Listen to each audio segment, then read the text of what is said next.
Okay, so I'm here with Joe West, a new friend of mine, and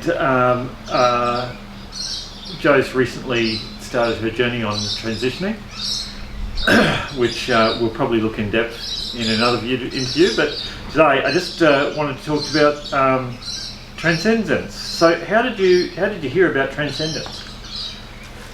Because I live in a remote place, I was doing a lot of online, and I had a couple of allies to talk to, searching about places I could go or people I could contact in Brisbane when I came down.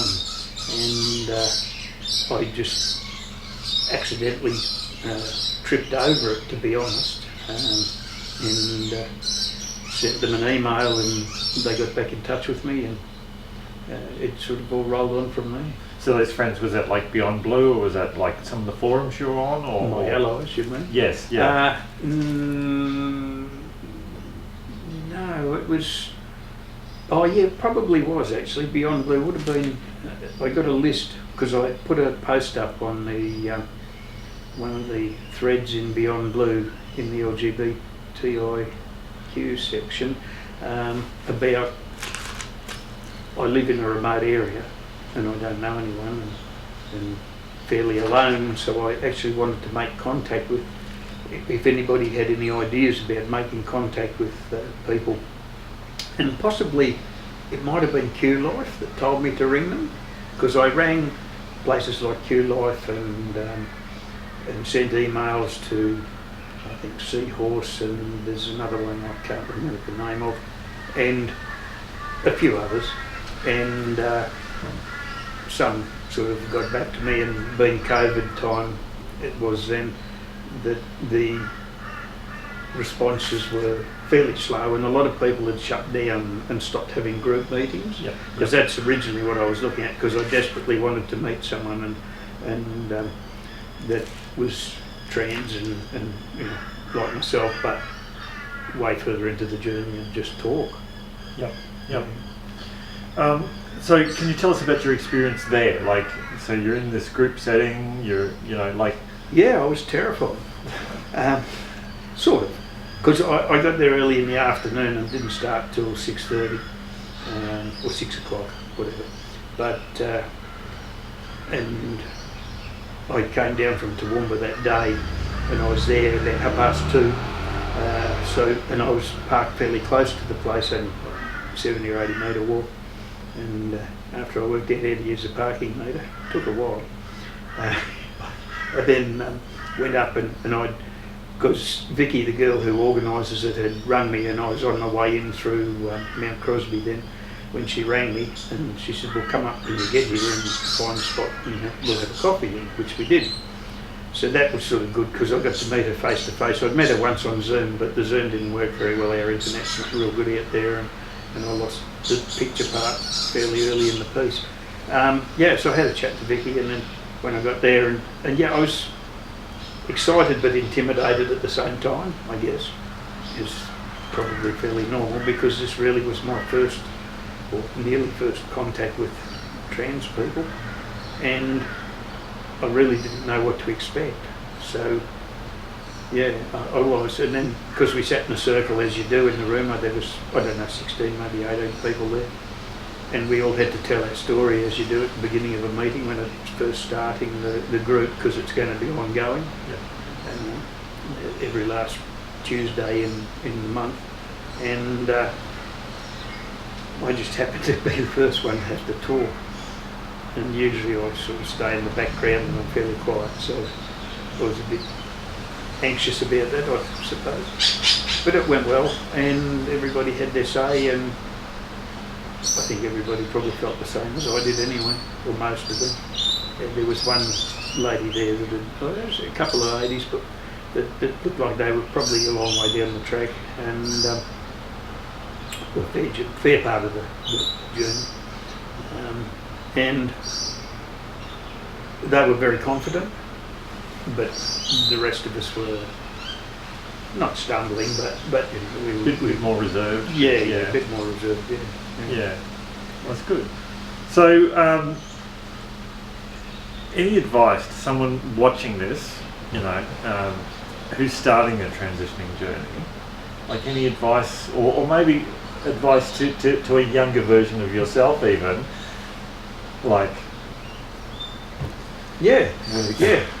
Don't hold back.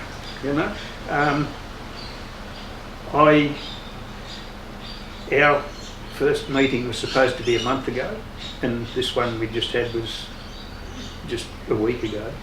The first one was cancelled due to the lockdown in Brisbane, and I'd organised a gender clinic appointment that day, and at that stage when I arrived in Toowoomba for that, on the Tuesday morning, which the lockdown was happening, I went and got my hair sort of cut a bit. I used to have no hair since I was 30, just a no comb, and let it grow a bit, and had that organised a little bit and a few other little tweaks. And I was still feeling like I wasn't quite ready. I'd seen pictures. Vicky goes to ATSAC, and she helps them there doing the lunches, and she'd invited me on a number of occasions to go down and do that. And I had a look at the pictures from a meeting, from a gathering, and I hadn't physically started, I hadn't outwardly started in my presentation of the journey, and I felt like almost like I'd be an imposter. I couldn't actually go there, I was too shy, so I wasn't ready. And I thought even the day of the lockdown, because I was travelling for a couple of days beforehand to get to Toowoomba, that perhaps it'd be good if there was a lockdown, because I still didn't feel ready. And this month I did feel ready, which was great. I was still, timid, but so just don't hold back, even if you haven't started outwardly, in your presentation, just don't worry about it, just go. Everyone's, it was very accepting, very supportive, very nice, very affirming. I enjoyed it enormously.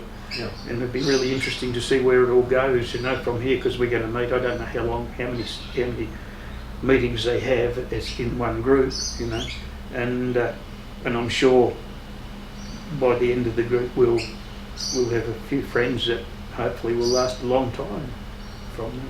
Yeah.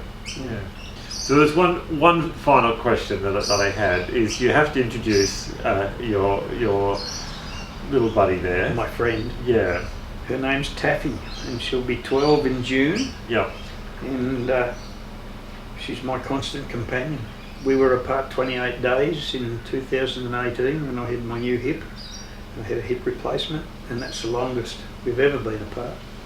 And so if you put it all together, I've had her since she was 11 months old, and we would have been apart for maybe a couple of months in all that time. And the rest of the time she comes with me, and I travel all over Australia in a vehicle doing work, and she comes with me. She's been around the continent probably 10 or 20 times now. Yeah, definitely. And regular viewers would know that I've got my little Lucy, and fortunately Taffy and Lucy got on fairly well, so that's good. And we hope to have Joe and Taffy as a regular, maybe come back and do another interview. Good excuse to leave home. Yeah, it is. We might go head out bush, way out west. Dare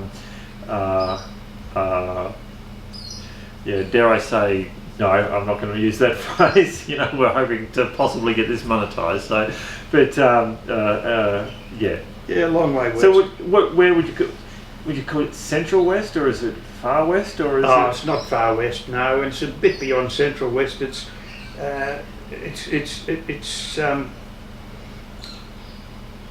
not far east of Charleville, where I live, and Charleville's pretty much the edge of the Never Never. Yeah. Once you go out past Charleville, it's 200 k's to Quilpie, and you do about 70 k's, and you go off down a really big.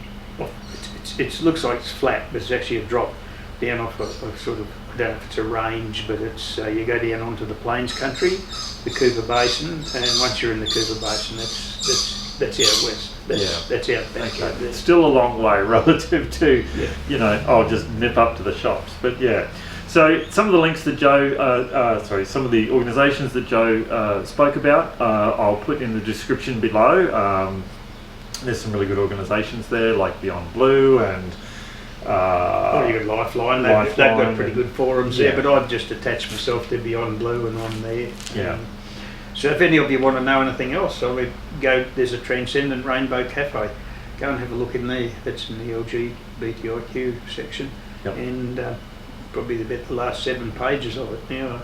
Me talking to someone else, just posting back and forward, and it chronicles a lot of the journey. Yeah, very good. Thank you, Joe, and thanks for watching. Thank you.